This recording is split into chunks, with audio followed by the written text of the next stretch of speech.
বিসমিল্লাহির রহমানির রহিম। আসসালামু আলাইকুম, সবাইকে শুভ সকাল। আজকে সকালের নাস্তা ভাপা পিঠা।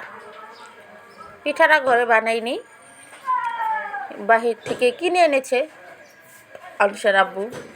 একেবারে গরম গরম, দেখুন সকাল সকালে এরকম গরম ভাপা পিঠা খেতে কার না ভালো লাগে। ঘরে তো বানিয়েছিলাম পাটিসাপটা পিঠা, দুধ চিতই পিঠা, সেগুলো রেসিপি তো আপনাদের সাথে শেয়ার করেছি। কিন্তু আজকে সকালবেলা আবার দেখুন আনিসের আব্বু ভাপা পিঠে নিয়ে এসেছে। ভাবলাম আপনাদের সাথে শেয়ার করি, শুভ সকাল জানাই আর নাস্তা খাই।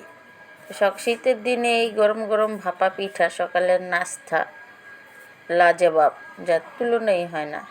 তো আপনারা যারা যারা বানাতে না পারেন কিন্তু তারা কিনে এনে খাবেন। এই শীতের সময় কিন্তু এই ভাপা পিঠা মজা লাগে, শীত ছাড়া কিন্তু আর পিঠা মজা লাগে না।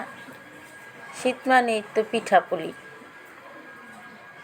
পিঠা মানে শীত, শীত ছাড়া পিঠা জমে না, শীত ছাড়া পিঠার আনন্দর আমেজ বোঝা যায় না। তো এই পর্যন্তই, আল্লাহ হাফেজ।